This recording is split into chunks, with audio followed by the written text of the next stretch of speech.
Hello guys, welcome to Pakistani fair reaction. तो कैसे हैं आप सब? उम्मीद है आप सब खैरियत से होंगे, ठीक होंगे, आबाद होंगे। हमारी दुआ यही है आप खुश रहें, आबाद रहें। चैनल पर नहीं हो तो चैनल को सब्सक्राइब कर ले, लाइक कर ले, शेयर कर ले, ताकि हर आने वाली वीडियो अब तक जल्द से जल्द मिल सके। तो मेरा नाम है अफान। आज आपको गर्व होगा इंडियंस को कि यार हमारा मुल्क ऐसा है। यार जो दो देश आपस में लड़ रहे हैं और इसके अलावा भी कई देश है वो जो है ना, और इनमें जो है ना वो डाल रहे हैं कि और लड़ें और लड़ें। लेकिन भारत ऐसा देश है जो ये जंग खत्म करना चाहता है। उनकी सोच ये है कि खत्म हो जाए सब कुछ और सब आपस में ठीक हो जाए। ऐसी सोच होनी चाहिए, कुछ सीखना चाहिए। हमारे भी कई देश के और काफी देश जो है ना इंडिया से कुछ सीखना चाहिए। तो ऐसा देश होना चाहिए, ऐसा जो है ना एक मिसाल है यार ये इनके लिए। तो बिना किसी देरी के काउंट ऑन करते हैं 3 2 1 एंड स्टार्ट। फाइनली दोस्तों, आज आप भारत के नागरिक होने के नाते प्राउड महसूस कर सकते हो कि आप भारत के अंदर रहते हो और आपका प्यारा देश भारत दुनिया के देशों को लड़ाने का काम नहीं कर रहा है। आपका प्यारा देश दुनिया के देशों में शांति स्थापित करने का काम कर रहा है। और जो भारतीय सपना ले रहे हैं कि एक दिन आएगा कि भारत विश्व गुरु बनेगा, वो सपना आज सच होता हुआ दिखाई दे रहा है इजराइल फिलिस्तीन की जंग के अंदर। दोस्तों, इजराइल ने भारतीयों का दिल जीत लिया जब इजराइल ने कहा कि हमें कंस्ट्रक्शन वर्कर चाहिए और उसके लिए भारत की सरकार वालों आप हमें 1 लाख वर्कर भेज दीजिए, क्योंकि फिलिस्तीन के वर्करों को हमने अपने देश के अंदर से निकाल दिया है। और आज दोस्तों, मुस्लिम कम्युनिटी से एक अपील आई है। ईरान ने भारत की सरकार को कहा है कि भारत की सरकार आप अपनी सारी कैपेसिटीज लगा दीजिए और इजराइल और गाजा का ये जो अटैक चल रहा है और गाजा के मासूम लोग मारे जा रहे हैं, उस मासूम लोगों को मारे जाने की जो एक घटना है उसको कम से कम किया जाए। और ये दोस्तों, ईरान मुस्लिम देश होने के नाते इसने भारत के ऊपर भरोसा जताया है कि यार भारत वालों, तुम्हारी इजराइल के साथ बहुत बनती है, अमेरिका के पास हम नहीं जा रहे हैं, तुम्हारे पे हमें भरोसा है कि तुम इजराइल को रोक सकते हो, तुम इजराइल को कह सकते हो कि तुम गलत कर रहे हो और इसीलिए आपकी सपोर्ट हमें जरूर चाहिए। और यही कारण है कि दोस्तों, पीएम मोदी का एक मंत्र भी रहा है, इनकी बीजेपी पार्टी का भी मंत्र है, सबका साथ सबका विकास। देश के अंदर भी ये इस नीति से चल रहे हैं और विदेश के अंदर भी इसी नीति से चल रहे हैं। यही कारण है कि इजराइल वाले भी भारत से मदद मांगते हैं और मुस्लिम कंट्रीज भी भारत से मदद मांगती हैं। और इन्हीं चीजों को देखकर लगता है कि यार एक दिन आएगा भारत विश्व गुरु बन जाएगा। यार सभी देशों के साथ जब हमारी बनती है, किसी भी मुस्लिम देश के साथ हमारा विवाद नहीं है और इसी तरीके से वेस्टर्न कंट्री के साथ भी हमारा विवाद नहीं है। और हमारा ये भी नहीं है कि यार वेस्टर्न कंट्रीज को खुश करने के लिए हम मुसलमानों को यहां पर निराश कर देंगे। यही कारण है कि आज भारत के 90 लाख लोग आज मुस्लिम देशों के अंदर काम करते हैं और भारत को भी पता है कि यार मुस्लिम देश भारत के लिए बहुत जरूरी है।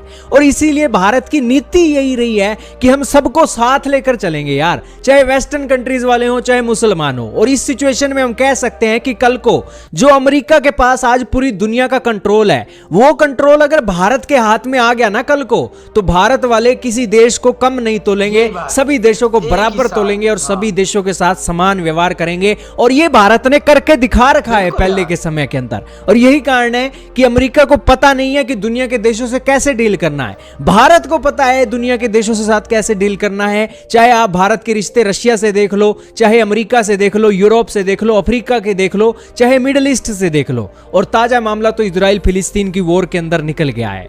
अब दोस्तों, इस मामले से भले ही दोस्तों ईरान के राष्ट्रपति ने भारत के प्रधानमंत्री को फोन कॉल करके ये बातें बोली, आप ट्वीट भी देख रहे हो, भले ही इससे शांति का कुछ भी ना निकले, क्योंकि शांति तो दोस्तों होनी तो तब है जब इजराइल के हाथ में मामले हो। इजराइल के भी कंधे पर रखकर बंदूकें चलाई जा रही हैं। अमेरिका और वेस्टर्न कंट्रीज के हित जुड़े हुए हैं और उन हितों के चलते यहां पर इजराइल के कंधे पर भी बंदूक है। इजराइल भी तो कोई एक देश के हिसाब से अपने हिसाब से नहीं चल रहा है, इजराइल के पीछे भी बड़े हित जुड़े हुए हैं। यही कारण है कि हम इजराइल को अकेले को नहीं समझा सकते।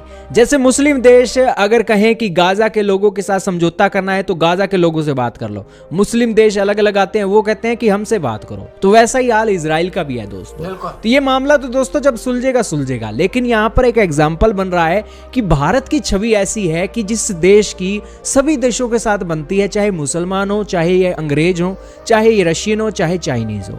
आपका क्या मानना है दोस्तों? यार बहुत अच्छा लगा ये एक जो है ना अमेरिका के साथ भी जा सकते थे, अमेरिका के पास भी जा सकते थे, लेकिन इनको इंडिया के पास क्यों आना पड़ा, मोदी जी के पास क्यों आना पड़ा? उनको पता है कि यार मोदी जी कैसे डील करते हैं, हर मुल्क के साथ कैसी इतनी बनाई रखी है। और ये मैं कहता हूँ कि यही जो है ना, जैसे अमेरिका कह रहा है वैसी इंडिया का दौर आ रहा है और आ गया है, बल्कि हर बंदा जो है ना बिल्कुल सही चल रहा है। कभी किसी ने ये नहीं कहा कि इंडिया हमारे साथ ऐसा चल रहा है। इंडिया ने कभी लड़ाई नहीं चाही। वो जो है ना सुकून चाहता है, चाहे वो मुसलमान हो, हिंदू हो, सिख हो, कोई भी मुल्क का हो, सिटीजन हो, वो बस ये कहते हैं कि इंसानियत है, सबसे पहले इंसानियत है।